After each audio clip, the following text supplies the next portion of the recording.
Good afternoon, students. Once again, I come to you through this small video.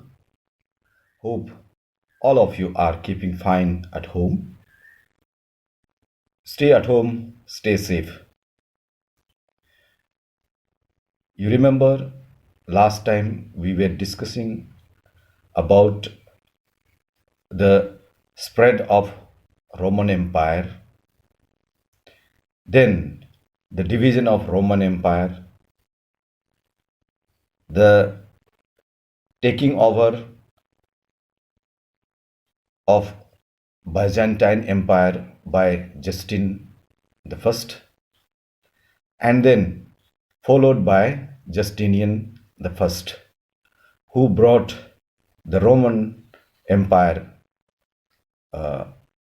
Eastern Roman Empire, into a great height, and then the strong Orthodox Christians grew over there. But then slowly this empire was attacked constantly by the ruthless or barbarians tribes. They were from Goths, Huns, Vikings, Arabs, and Normans.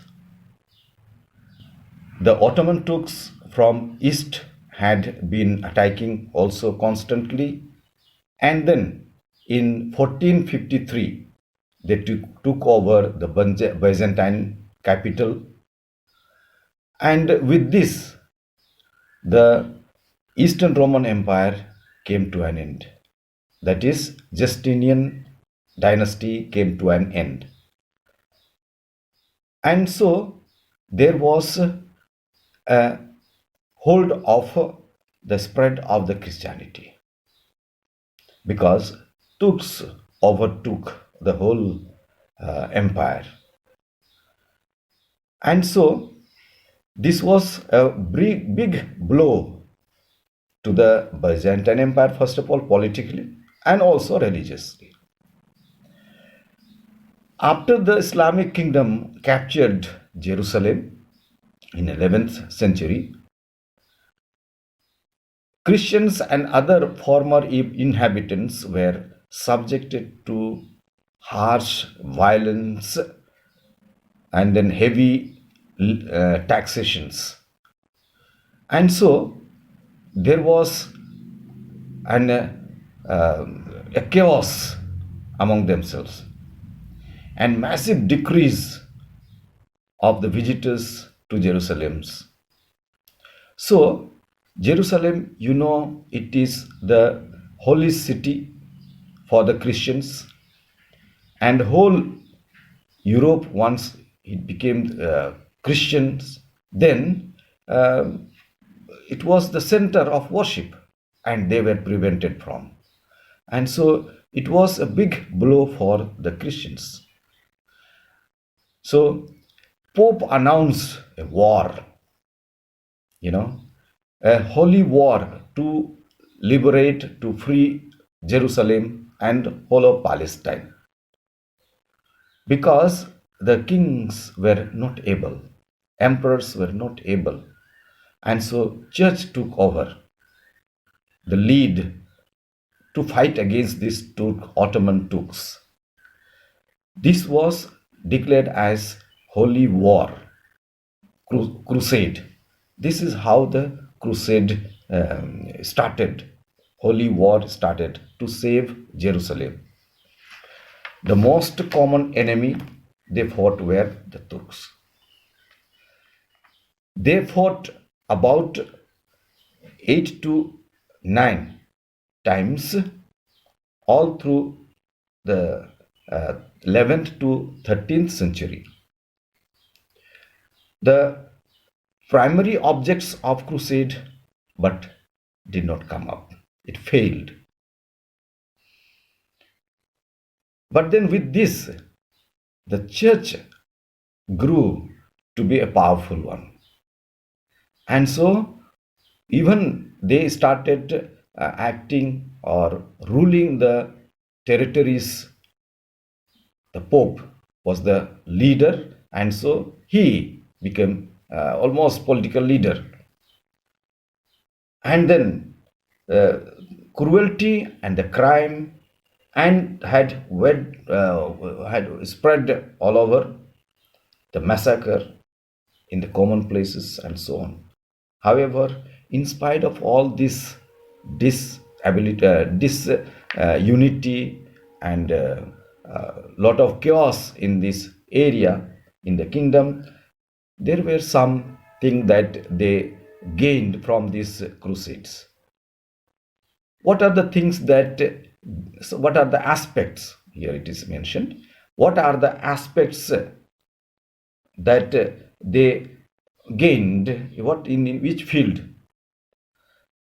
The Crusaders came across Greek and Turk, and so they had exchange of knowledge. First of all, there was a exchange of cultural, intellectual knowledge, and so this paved the way for the rivals in Western education and thought. Western education and thought. So there was a change in the idea, and so this is known as the birth of the Renaissance. What is this Renaissance then? What is this Renaissance? Renaissance is the new birth. What is this? Why did we call it new birth? Of what? New birth of the ideologies. The thinking of or broad thinking of the people. It's not conservatives, but they started changing their ideologies.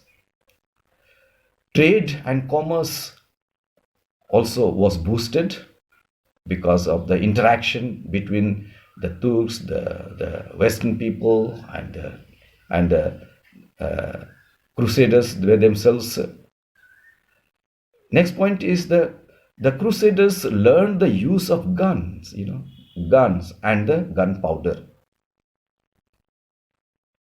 Next point is it also improved the transportation. See, because these Crusaders went place to place, so the system of transport, roads were built. The means came to be, new means started coming up, and so the transport system started, and so it was the opening point for the voyage, long sea journey voyage, and also it was the opening door for the navigators to move around the world. The last point is that the medieval literature too received the boost from the Crusades. That means new writings came up. The romantic themes, the literature started growing up. That is what that. So these are the few things I wanted to discuss. Next one is the spread of Christianity.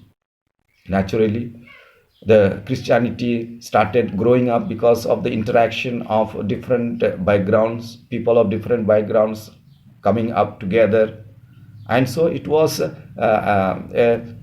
good. And the feudal lords, they themselves were Christians.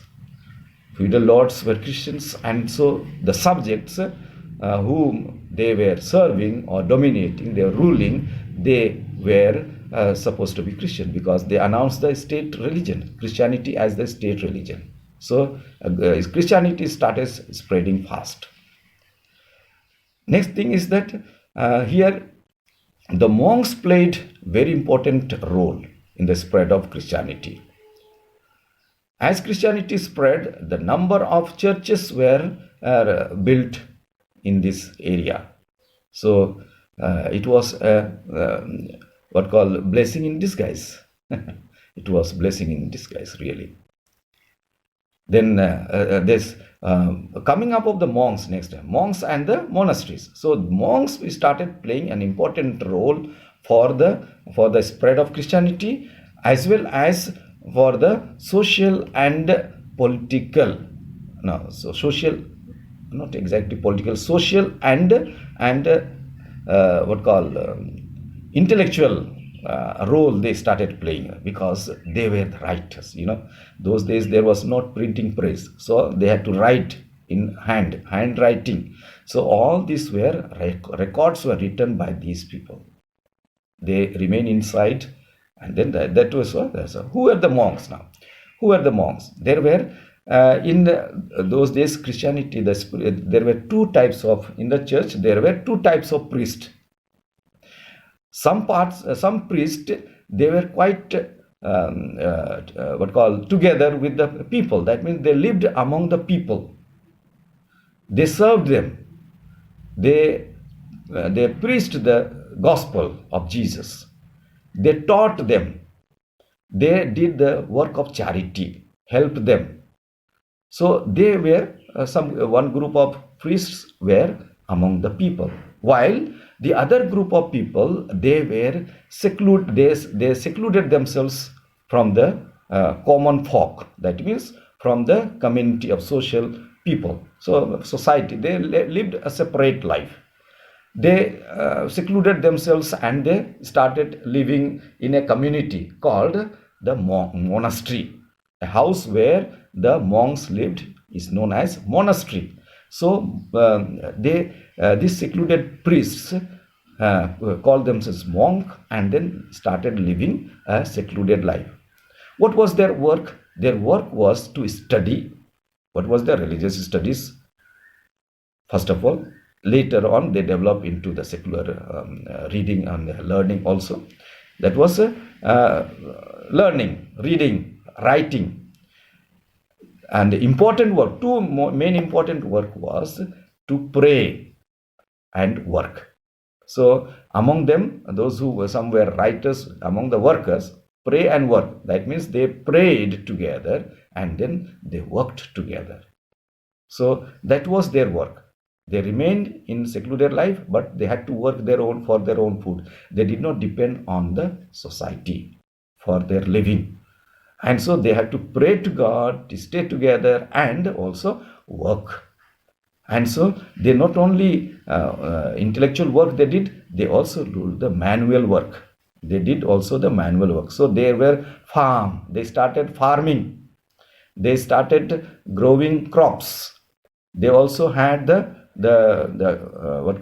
big farms where they had to rear cattle. They rear cattle, the poultry farm, the piggery, the fishery, all those things they did. And so they were learning. To become the monk, they had to take 3 vows. So it's very important vows. They have to take 3 vows. What is vows? It's a promise. Vows means promise that they remain poor. Vow of poverty. Number 1 is vow of poverty. Remain poor. That means they don't hold any property of their own, personal property. Next one is vow of charity. Charity means, no, chastity, not charity, chastity. Chastity means they will not marry. They will not live a family life. They will not become father. They will not become husband. Next, the vow of obedience. That means they have to live under a superior, and they have to be obedient to the head of the society, that is superior. They have to be under that. Whatever they order means they have to obey. That is obedience. Whatever they don't have to say no. If anything is asked of anyone, they have to do that. They have to complete. That is without questioning. That was the vow of obedience. So these were the monks, and these monks played an important role. What is the impact of monasteries? So what was the impact of monasteries? The monks played an important role in religious life. Then also economic life, because they had plenty of property. They started developing farming and all that. And also they also had the intellectual, because a lot of writings. And so especially the farmers, they learned from these people and then started growing crops, new way of growing crops or doing farming. All these things are written as it is written in this year, that they developed also the libraries. Books were rare and expensive on account of being handwritten. They also taught people better ways of farming and irrigation. The monasteries possess vast stretch of land and all that. So all these are the impact of in the society they played. See. So this is what I wanted to discuss with you, my dear children. Now, please go through the lesson, and then I will discuss the questionnaire. If anybody has any problem, I'll surely help you. But as much as you can, please do it. And I will give you some detail or discussion on the questions. Discussion on the question, I will do that also in the short video. Thank you. Stay safe.